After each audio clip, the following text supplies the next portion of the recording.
इस्लामी कहानी कहने की कला में मेरे साथ शामिल हों और देखें कि क्या मैं एक ऐसी कहानी में महारत हासिल कर सकता हूं जो इसके सच्चे सार को पकड़ती है।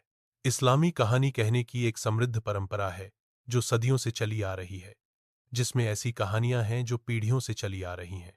ये कहानियां न केवल मनोरंजन करती हैं, बल्कि महत्वपूर्ण नैतिक सबक और सांस्कृतिक मूल्यों को भी बताती हैं, जो आज भी प्रासंगिक हैं। पैगंबरों की कहानियों से लेकर रोजमर्रा के लोगों की कहानियों तक, इस्लामी कहानी कहने का दर्शकों से जुड़ने और उन्हें अपने जीवन पर विचार करने के लिए प्रेरित करने का एक तरीका है। जैसे जैसे हम आधुनिक युग में रहते हैं, इन कहानी कहने की परंपराओं को संरक्षित करना एक चुनौती बन गया है। वैश्वीकरण के साथ हमारी कई सांस्कृतिक कथाएं खोने के जोखिम में हैं।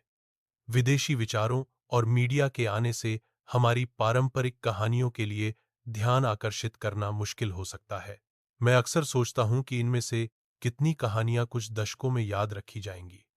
सच तो यह है कि इस्लामी कहानी कहने के कई रूप हैं, लोक कथाओं और कविता से लेकर धार्मिक कथाओं तक। पूरे इतिहास में इन कहानियों का उपयोग करुणा, न्याय और विश्वास के बारे में महत्वपूर्ण सबक सिखाने के लिए किया गया है। उदाहरण के लिए, मध्य पूर्व की प्राचीन लोक कथाएं लें, जिनमें अक्सर चतुर नायक और नायिकाएं होती थीं, जिन्होंने खलनायकों को मात दी और महान चीजें हासिल की। इन कहानियों ने न केवल मनोरंजन किया, बल्कि एक अच्छा जीवन जीने के तरीके पर मार्गदर्शन भी प्रदान किया। कुरान स्वयं कहानियों से भरा है, जिनका उपयोग महत्वपूर्ण सबक सिखाने के लिए किया गया है। पैगंबर इब्राहिम की कहानी, जो थे